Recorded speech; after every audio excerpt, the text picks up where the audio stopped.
Our next question comes from Scott Ratterman, Calaveras Parks and Recreation Commission. We'll start with Ms. Ponte, and the responses are limited to 2 minutes.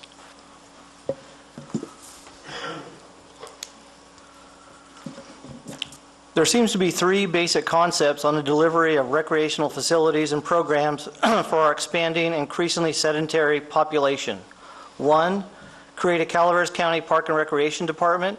2, form an independent Park and Recreation District. 3, maintain the status quo that Parks and Recreation is not the business of government and that new facilities should not be built, operated, and maintained by volunteer, or that new facilities should be built, operated, and maintained by volunteer organizations. Which concepts do you favor and why? Well, I am not familiar with probably establishing a park and rec type department. Somewhat familiar with district and certainly familiar with the volunteer efforts throughout Calaveras County in the individual groups that have such services in their communities. So without knowing all the information, I certainly would want to take a look at all 3 and look at the pros and cons. I do find that, you know, as I see other government entities trying to have a park and rec organization through a government level, they tend to be suffering from all the cutbacks and decreases in service and things along that line. So I'm not sure if that's the way to go or not, but would want to certainly take a look at all 3. Our current structure in regards to individual communities, doing what we can at the supervisor level to continue to support those endeavors, because that, again, much like the libraries, is a key cornerstone in many of our communities.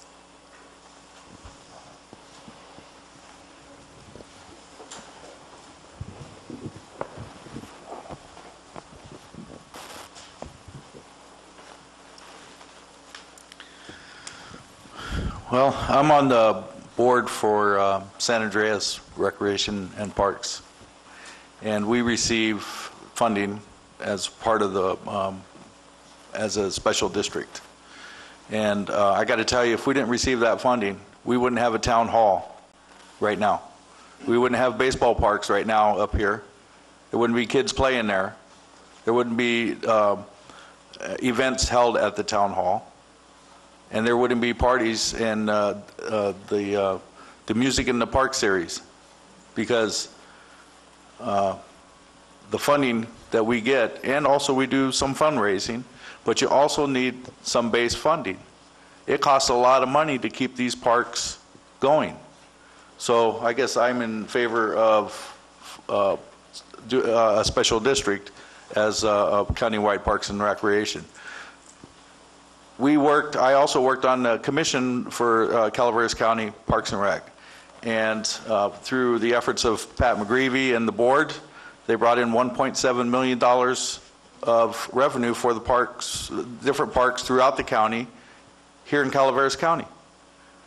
And if we form a special district here, then you will probably see a little bit more opportunity for those types of endeavors. Well, and I got to tell you, they bring people into the county, and they bring people in to support our businesses, and they bring people in to support our hotels, and stay at our come and visit, and they also shop here when they're here. So one of the things that we have that's lucky up here in Calaveras County, we have the beautiful landscape for it. We have trails everywhere, rivers, lakes, all kinds of stuff. Tourism is what keeps us alive right now. I'm for the system that we have now. For one thing, we're not in an incorporated city. The county isn't. Incorporated cities can have those type of fees that pay for a lot of that type of activities for parks and recs. Special districts can be formed. That's up to the voters, though. The voters need to decide whether they want to form to maintain their parks and recreation areas. And doing that, they would have to vote to tax themselves in order to do that. That's up to the voters, not the Board of Supervisors. to do that. I can't just form a district and say you're going to pay taxes for it to support it. That's not within my purview. That's within the people, and you need to have it on a ballot, and it needs to be voted on. Depending on what type of initiative it is, whether you need a supermajority or not to put the assessment on the property taxes to pay for that.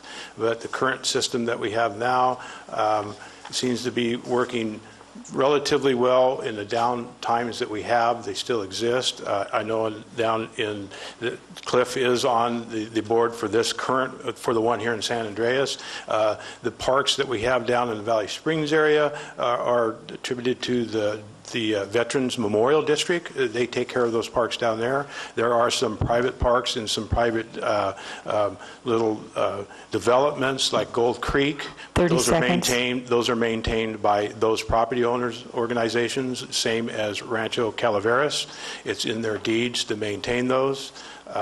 So you know, I'm in favor right now of the current system that we have.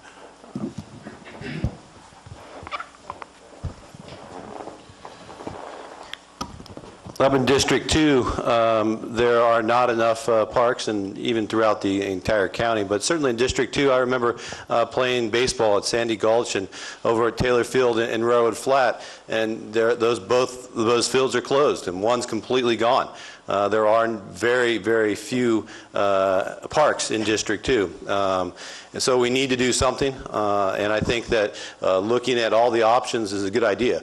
You know, the forming a district is also good because the few parks that we do have, such as in Moke Hill, you know, a lot of those folks involved are, you know, they're getting older and they're wanting to step back. And so having a district to be able to take over the management of those parks and have a district to be able to build new parks that are much needed in West Point, Railroad Flat, and throughout the county is critical. The other thing we have going on is something called the Quimby Act. It's a state piece of state legislation that calls for 2.5 acres for every 1,000 residents of parkland.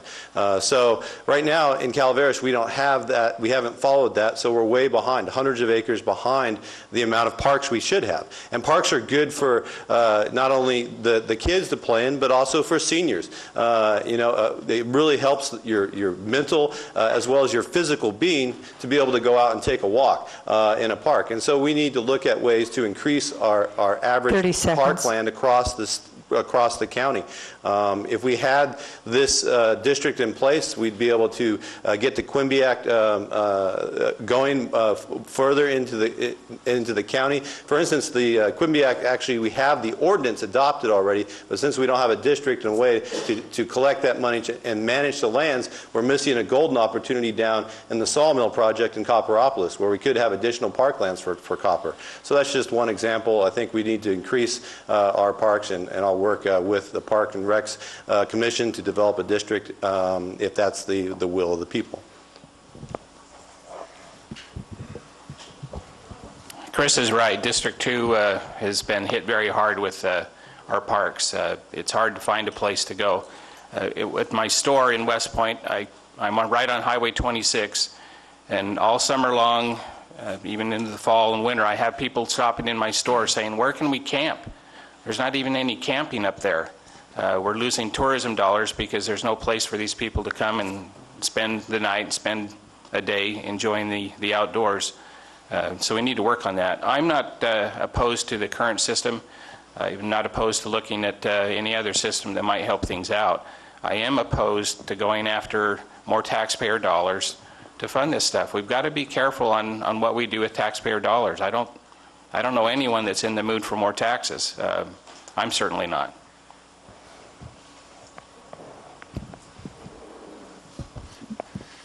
I am not at all in favor of forming a district or having the county form a Parks and Rec department.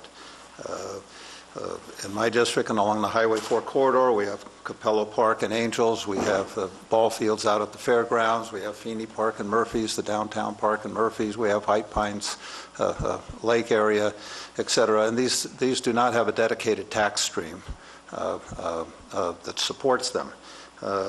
I think it would be, they're basically all volunteers. And I think it would be, they do get grants on occasion, et cetera, but they don't have a dedicated tax stream. In a lot of areas of the county, the veterans districts have taken over and are sort of a de facto Parks and Rec district for certain Parks and Rec type activities. But the idea to come in and take this, what I think, at least on the Highway 4 corridor, is an excellent system, and basically nationalize it by basically having the government just take it over and say, we're going to fund it, we're going to manage it. The Board of Supervisors will be the governing authority. I think that would be a horrible mistake. You talk about sort of the Quimby Act, but at least, and I'll just refer to the Highway 4 corridor, but I think it's applicable to District 2 also, is we have huge resources in the National Forest. You can go up to big trees, you can camp, you can go to New Maloney's Reservoir, you can swim, you can boat, you can do whatever you like, you can fish.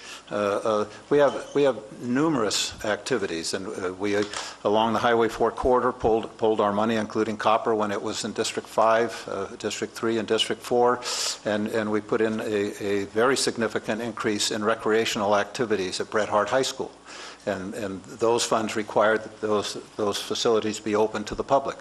And they're an excellent recreational set of facilities, including an Olympic swim pool. We put a new full-court gymnasium at Mark Twain Grammar School in Angels. So the idea of coming in and just sort of taking this whole system and nationalizing it and having the county government just take it over when we have something that's working so wonderfully by volunteers, I think would be a horrible mistake. Oh, excuse me. There you go. Ms. Ponte started, so we'll pass that down to Mr. Edson.